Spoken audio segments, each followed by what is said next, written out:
Hello and welcome to today's March 21st Daily News Report. If you're a subscribed member of my community, then welcome back. You watch this channel each day because I keep you in the loop on what's really going on in Washington, D.C. with President Biden and the U.S. economy, so let's jump right in. Now, at the end of this video, I'm going to share a cool, heartwarming story with you, so stick with me to the very end. China has come out publicly and said the United States played a huge role in the Russia-Ukraine conflict. They said not taking Putin serious about not wanting a NATO country on their western border, while at the same time, the United States kept telling Ukraine it could join NATO or have NATO protection, has pushed Russia into a corner. They felt like a cornered animal, and you have responsibility in this. Today, Russia accused President Biden of not being fully mentally capable of running the United States. The Kremlin said, look at his irritability, fatigue, and forgetfulness. This is not a good sign of good mental health. They said there is still a chance for a good relationship with Russia, but Russia warned against any NATO alliance partners attacking Russia. So there's a lot of tension, and foreign nations are now starting to point the finger and point out things here at the United States that maybe you and I aren't seeing, or perhaps is just propaganda. Tension remains high as President Biden plans his trip over to Europe. The closest President Biden will come to Ukraine is the country of Poland, which now has over 1.5 million refugees from Ukraine. President Zelensky of Ukraine has asked for Israel to host peace talks between Russia and Ukraine. However, Russia said at this point, they don't think Ukraine is taking their military operation serious, and it would be in Ukraine's best interest to pay attention to Russia. Germany announced that although it had shamed many countries into joining the Paris Climate Accord, including the United States, it will likely personally turn all coal plants back on in order to help citizens with rising energy costs. So they got all these people to join the Paris Climate Accord, and now they're saying, we're going to buy from Russia and we're turning coal plants back on. Also, they bailed on banning Russian oil after the United States agreed to. Now they say they will try to wean Russian oil away as they set up new relationships of buying oil from the country of Qatar. So far, the United States has failed to find a new oil partner, while every other country involved in this conflict seems to be finding new oil partners easily. I sure hope this isn't on purpose. I just know that many countries would love to see the United States fall in power.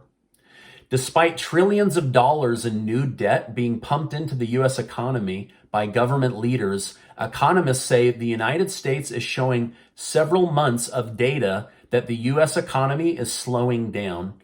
Some worry that there could be another recession on the horizon, but the Federal Reserve says it believes it has the tools to avoid the next recession.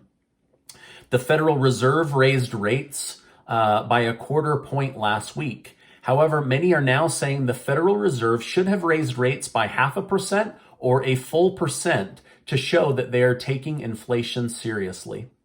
A new poll from INI asked one simple question: are you better off or worse off than you were 1 year ago today?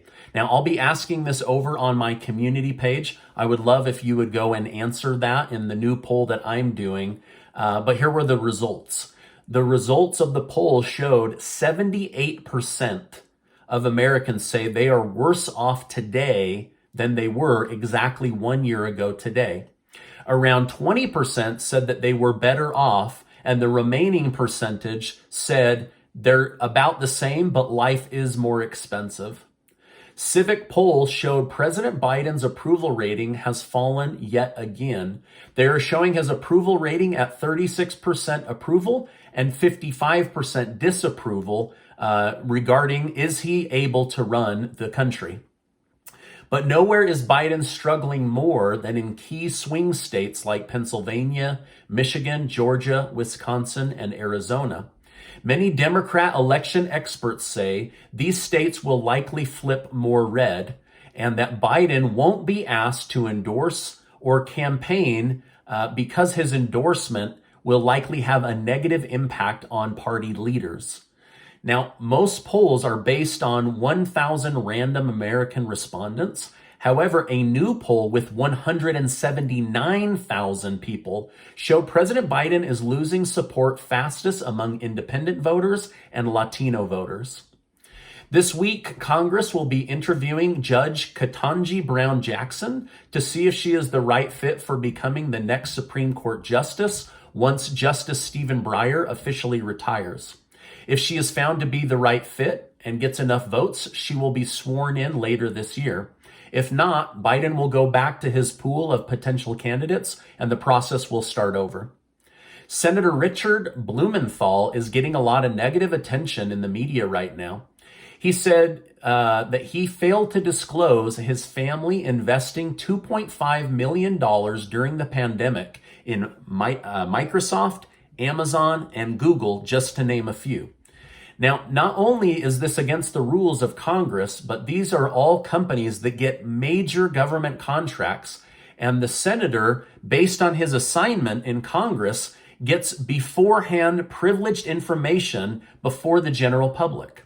However, I'm sure nothing will happen because nothing ever happens to these politicians unless you include becoming multimillionaires based on insider trading, while the rest of us just hope to get by and grow our money and support our families. So that's the situation. He's getting a lot of negative press, and that's in the news today.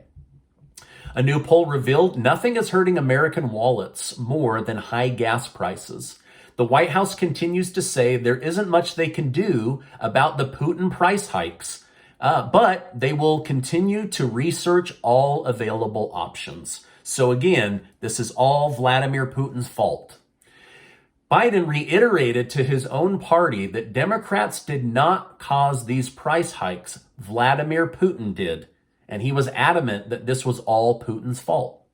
Now, one area of concern I do see is if the price of oil per barrel has come down, why haven't the price of gas per gallon come down? U.S. oil companies say they are not price gouging. It just takes time for oil prices to correlate to gas prices. However, that doesn't seem true. When oil goes up, gas prices go up. So you would think when oil goes down, gas prices would go down too. Now, I'm going to do a little bit more digging on this because I feel like we're missing something between what the media is telling us, what the White House is telling us, and what these oil companies are telling us. However, I did find some economic advisors under Trump and Obama both blaming Biden's policies more than Russia. I'm going to go with the economic advisor from former President Barack Obama because I don't want this to seem like a Trump versus Biden rant. This, in my mind, this is more the American people versus high gas prices rant. But let's see what this economic advisor said. Now, Larry Summers advised Obama and Clinton in the past, and he said President Joe Biden's tweet accusing oil and gas companies of padding their profits by keeping gas prices high. This is what he said. He said, there's nothing that would support that in the president's tweet. And I haven't seen analysis coming out of the administration or any place else that provides serious support for that. So basically he's saying right now you've shown no proof and no support that the oil companies are gouging the American people. It's just your talking point. He continued, I wish the president got more help from his economic advisors. Those spreads between gasoline prices and refined prices vary substantially on a range of factors. There are lags between the price of oil and the price of gasoline. When natural gas is in short supply, when diesel is in desperately short supply, it affects the mix of products that the refiners provide and the way that there's a change in that spread. Maybe there is a basis for thinking that profits are being padded, But there's nothing that would support that in the president's tweet. Again, he says, just show us the proof. Otherwise, these are just talking points to dismiss your responsibility in these high gas prices. Summers continued, look, at any time when we have a war to fight, at a time when energy security is a central issue for us, at a time when over time we're going to have to cooperate with our energy companies on the necessary transition away from fossil fuels, I think we should be very careful about accusing them of bad behavior unless we've got clear evidence.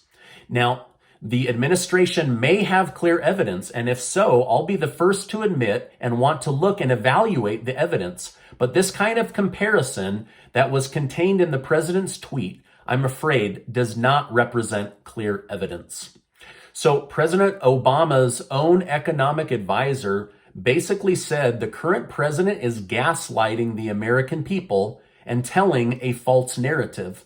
He said, unless you have proof, which you should show if you do, now is the time to make changes that would improve people's financial lives and accept responsibility that your policies played a role in these high gas prices. Now, I know many of you, like myself, are feeling the pinch at the pump. It now costs me well over $100 per tank to fill up. So I'm going to continue to research and investigate this because, again, I don't think we're being told the full story. And I don't think Vladimir Putin is 100% responsible for this. And now we have former Obama and Clinton advisors saying, Biden, show us the proof. Otherwise, get off the pot and start doing something for the American people. Okay, now for a cool, heartwarming story. A successful multi-millionaire in Chicago, seeing the hardship many people are facing with high gas prices, agreed to give away $1 million in gas. The businessman has contracted with 50 gas stations to give as many people $50 of free gas as he can until the $1 million in cash runs out. Now, I've tried to be as helpful on my YouTube channel as I can, thanks to generous video sponsors. I hope to be rich enough one day to do an act of kindness on this large of a scale. But with all the crazy and negative news going on, I thought this story of kindness and generosity was cool, and I just wanted to share it with you. So anyway, maybe more millionaires, multimillionaires, and billionaires will follow this guy's courageous example. But anyway, kind of a cool story. I wish I lived in the Chicago area. That would be really cool to get that kind of help. Now, this is my update for today. As I know more, I will definitely come on and share more with you.